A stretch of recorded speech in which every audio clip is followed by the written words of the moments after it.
back with the potato dish. I've riced all the potatoes. It's back in the pan. Actually, it said to dry it out a little, which I did not do that. Of course. I'll get that spoon back I used. Alrighty.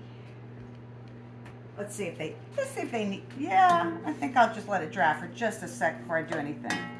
Even though they're not really wet, but she said that's a good idea. Okay, the potatoes have been in the pan. I had the heat on to sort of, as she said, dry it out. Unfortunately, I'd already put a little of this butter in.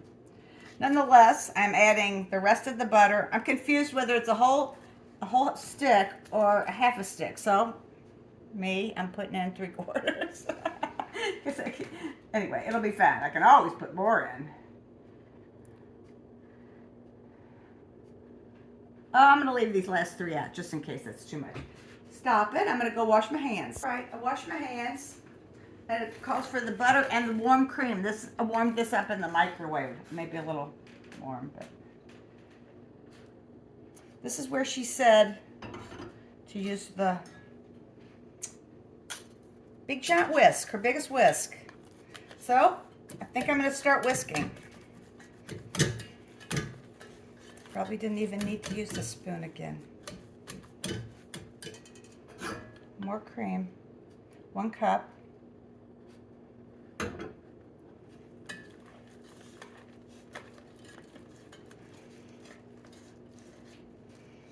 Probably should have done it a little more in stages, but c'est la vie.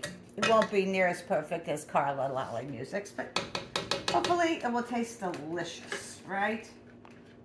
That's all that matters. I'm sure it will. Putting all these back in with my finger. I'm going to cook a good long time more. I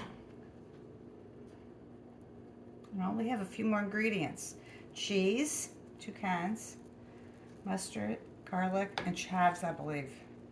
And the all-important potato water, which I will add a smidge. Give it a little whisking. She said you want these so unbelievably smooth and shiny. Smooth and shiny. And as she said, I hate to use this word with food, and I just recently went through the same conversation myself here. Rubbery, in a good way. I'm gonna add it all in there, and I will be back after I put my cup in the sink. I'm back at the pot. I'm whisking, and she did a lot of whisking, and this is just to get it smooth, and then I'm going to put the cheese in it. And I'm pretty sure she whisked it a good 5 minutes after the cheese was put in. So I'm going to add a little more pasta water. Potato water.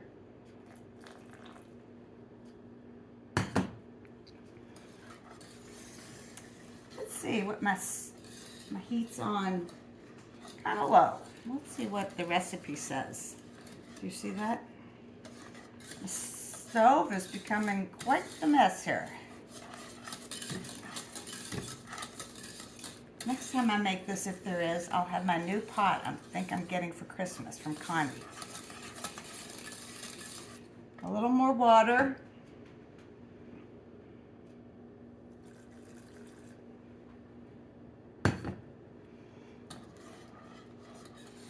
All right, I'm going to keep whisking, and I'm going to check my recipe, and I'll be back in a minute. I'm back. I'm still whisking the potatoes.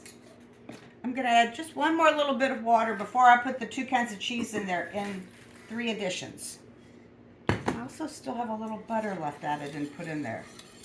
We'll see. It's supposed to be shiny, though.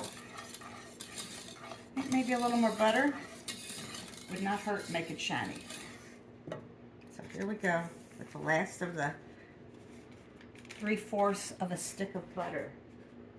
Okay.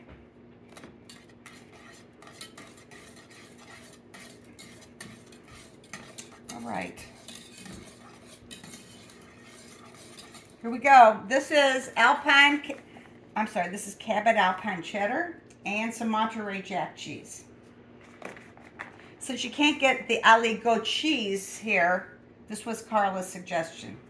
Okay, check back after I do a little more whisking. All right, this is the end of the cheese. Mike helped me do some whisking while I got my garlic ready. So that was helpful.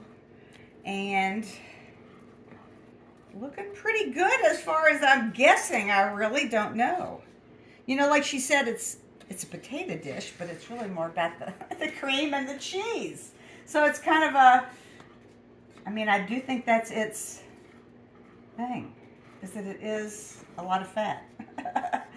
So it's all been added though. No more am I putting in fat-wise. A little mustard, a little bit of garlic, and a little bit of chives. And that's it. We'll be back when that stuff is getting put in. See you in a minute.